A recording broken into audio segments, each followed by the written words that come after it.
moving in with her boyfriend Robert, who also happened to be the prosecutor in Dad's case. Robert's only using you so we stay distracted and he wins the case against Dad. It's an open and shut case, Sierra. So you won't even try? I'm paying for his lawyer, right? Even when we don't have enough because Dad gambled all our savings away. He was stressed, and he made a mistake. Can't hold that over his head forever. I'm not holding anything at all. I'm just doing what makes me happy. Now, if you don't mind, I'm late for my date. And the next morning, Robert moved in, and he was the absolute opposite of Dad. He was crass, obnoxious, chewed his food so loud you could hear it from Antarctica. He was always leaving his stuff around, and one time I tripped over his slippers and fell on my face. Hey, Sierra, mind if you pass me chai tea? I'm not your butler. Also, what the heck is chai tea? It's tea, that's it. Do you ever say coffee, coffee, or bread, bread? Jesus, so sentimental. And coffee, coffee sounds fancy. Where can I get one? Oh my God, you're insane! Your brain's toast, and I have no idea what Mom even sees in you, you big fat old crow! I said that and ran to my room crying. The next morning, Mom called me to her room and gave me an earful for talking rudely to Robert, and after that day, we continued to grow apart. I focused on school and designing. I wanted to see if my designs were any good, so I stitched a bunch of outfits and sold some of them to a nearby thrift store. The owner loved them and gave me more orders. Within a week, everything was sold out, and I made good money. I was overjoyed until one day I was scrolling through YouTube and saw this girl wearing my designs and claiming them as her own. Hey guys! So this is my new creation. I sourced the raw material from a small village in the Himalayas, and the threads you see are from my grandmother's wedding dress. Isn't it pretty? If you want to see more of my stunning creations, like and subscribe to my channel, Staying Original with Lisa. Love ya! Lisa's videos had over 1 million likes, and people couldn't stop praising her. I felt crazy with anger. I wasn't gonna let some wannabe vlogger take credit for my designs, so I ran to the thrift store and asked the store owner to get Lisa's address. By asking, I mean, I threatened to put her shop on fire and rip all her stuff. She canceled my contract, but at least she gave me the address. Turns out, Lisa stayed right in my neighborhood. Her parents were new to town and owned some kind of yoga retreat. I walked into Lisa's house all guns a-blazing when I saw her chasing some woman around. Oh, smile for the camera, stepmama. Why don't you tell all my followers how you're a crazy woman who turned my dad's brain into jelly and made him sell his business to teach yoga with you? It takes talent to be so witchy and manipulative. Get that thing away from me, you brat! The poor woman looked horrified, and just then Lisa missed a step, tripped, and fell into a fountain. The lady she was chasing ran away, and I walked up to her as she struggled to get out of the water. Are you here for an autograph? No. Are you the gardener? No. So then you must be my new servant. No. Do you say anything except no? No. I mean, yes. I'm the girl who designed the dresses you wear in your videos. Lisa looked at me in shock before flinging her arms around me. You have no idea how long I've been waiting for you.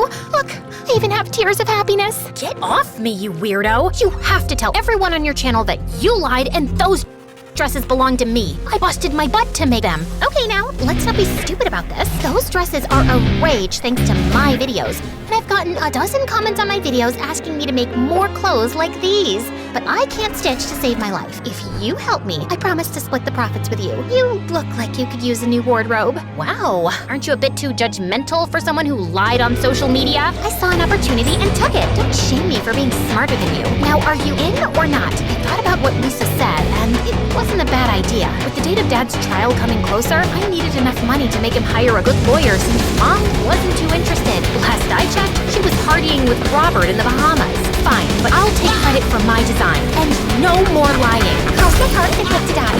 Lisa and I went into business. She accepted my terms, introduced me as her partner on her channel, and taught me a bunch of stuff about making videos. Lisa and I also shared a lot in common. Just like my mom, Lisa's dad was dating someone Lisa hated. My dad and I had such a nice life.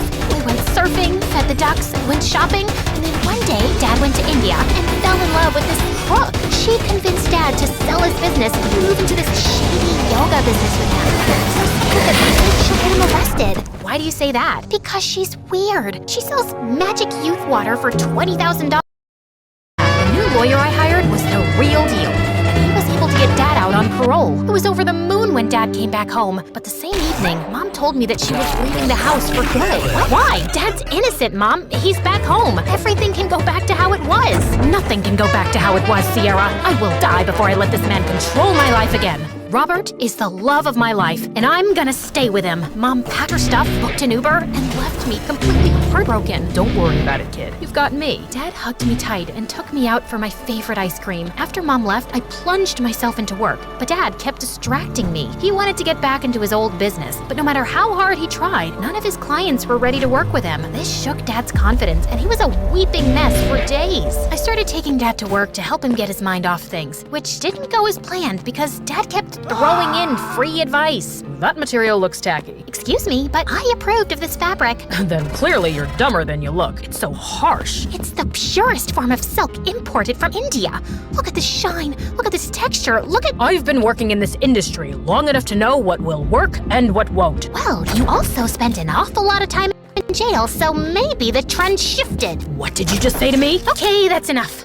Lisa, I think what Dad is saying is that this material might not look good on the designs. And Dad, I appreciate your help, but we know what we're doing. Now, let's get back to work. I tried my best to pacify the situation, but I could tell Lisa hated Dad. Every time Dad would walk into the office, Lisa would pass him death glares, and one time, I even saw her spitting in his tea. What's the matter with you? I'm not comfortable with your dad around. He's too controlling, and he thinks he's some fashion guru when all he did was get his butt busted for copying someone's idea. You took credit for my designs too, but I gave you a second chance, didn't I? And have you completely forgotten your dad supports his crook girlfriend who's literally ripping people off for money? That's different. She's not butting into my business, our business. These are my designs at the end of the day, and I made them famous by lying. Lisa gave me a heartbroken look before leaving and didn't speak to me the whole day. I felt horrible for being rude to her, but she was being so unreasonable. For the next few days, Lisa gave me a cold shoulder even though I tried apologizing multiple times. She didn't turn up for work and even missed a couple of shoots.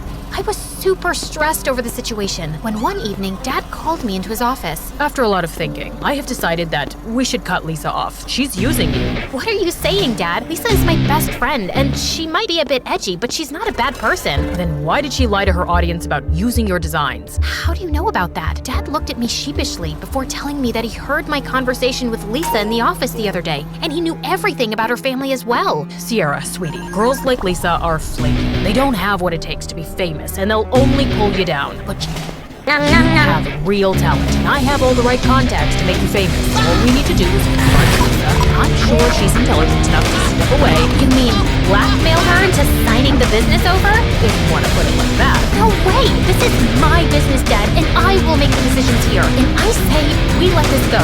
Don't be a fool, Sierra. This is business. You need to be brutal and ambitious. Then maybe I'm not as ambitious as you, and maybe I value relationships more than money. Saying that, I just turned around and left, and that day I realized that maybe my dad wasn't who I thought he was. I wanted to talk to Lisa and warn her about the information Dad had on her, but she didn't answer. I dropped her a text and waited for her to call back, but I guess I must have dozed off because the next morning I woke up to the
across the country, and Mom and her friend reaped the rewards of their extraordinary efforts. I aspired to have a BFF like Mom's. As a VIP daughter of a VIP, I was enrolled in etiquette classes immediately. By the time I was 5, I was practically Julie Andrews. You know, the queen from The Princess Diaries, only smaller. I was treated like a princess, with people attending my every need. When I showed an interest in art, I was gifted all of the finest art supplies, and was even able to practice by creating portraits of some of the coolest celebrities. I can neither confirm nor deny that those were the celebrities who I painted. Yeah, my life was pretty much perfect until someone ruined everything. One day, there was a huge commotion next door at Mom's best friend's house. All of a sudden, the door swung.